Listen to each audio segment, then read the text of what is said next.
Welcome to On the Spectrum, and I'm your host, Terri Matthews. This is the show where we inform you, entertain you, and encourage you, about all things autism. We like to call it prescription TV. On Tuesdays, it's do-it-yourself projects, and today we're going to be making a sensory bin. We're trying to bring out the creative genius in you. And joining me today is Jasmine Poole, who is a neuro-registered nurse and also a mom of an awesome kid named Reese, who is diagnosed with autism. Hi, Jasmine. Hi, Terry. How are you? I'm so glad you're here to make these projects with me. I'm excited too. Okay, so there's all this stuff that's on the counter, and we call this a sensory bin. So what exactly does this sensory bin do, and what are all these projects or products, and how do we use them? All right, so first, for a sensory bin, you need a bin. Right? Easy, One like this? easy. Yep, just like that. And where do you get these at? You can get this from the dollar store, Target, your closet. Girl, everybody got these bins for their shoes, right? This keeps you organized. Exactly. Girl, throw a pair of shoes away and use that bin.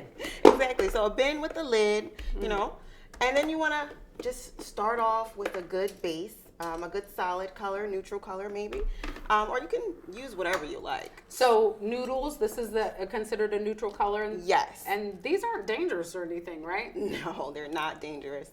So with Reese, what is it that you actually do? You allow him to do this project by himself? So no, we're doing it together. Okay. Mommy and son are doing it together. We're creating that bonding time, which is important. So one, you just dump this in. You want to dump it in? Yeah, sure. This seems pretty easy. Ooh. So this is kind of full. Maybe not this full, right?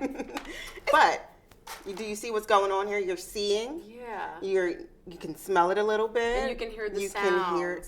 And Yes. putting this in your mouth, it would be okay, right? Yes. So what I've seen also is that people take things like this and they drop like alphabets and colors and different things, and you can play like find the letter B or find the number 1 or what color is blue and red. So that works in this too. And this can actually be reused, right? Yes, yes. So not only is it a good teaching strategy, but it's also something that you can use over and over again. I like that idea. So is there anything different? Okay, so this is the pasta, and then here we have another bin and rice. I mean, everybody loves rice, or lentils. This is like such a soft feel. This feels nice. Yeah, I like that. That feels really good on your hands.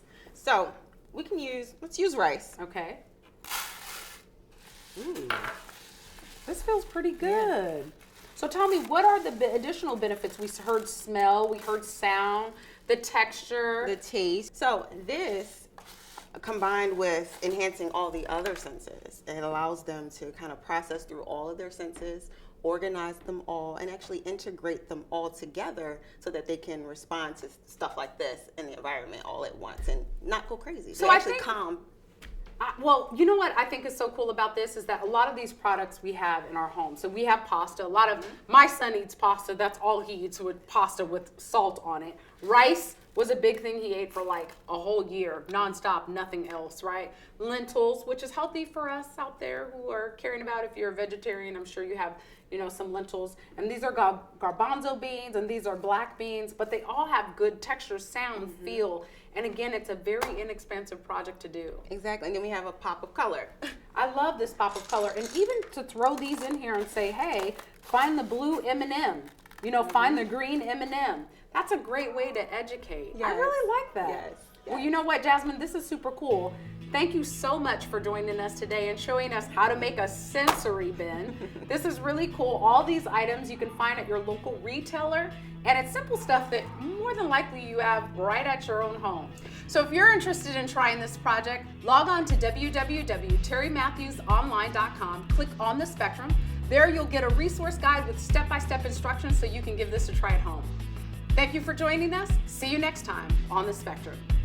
So this is pretty cool, like you close your eyes.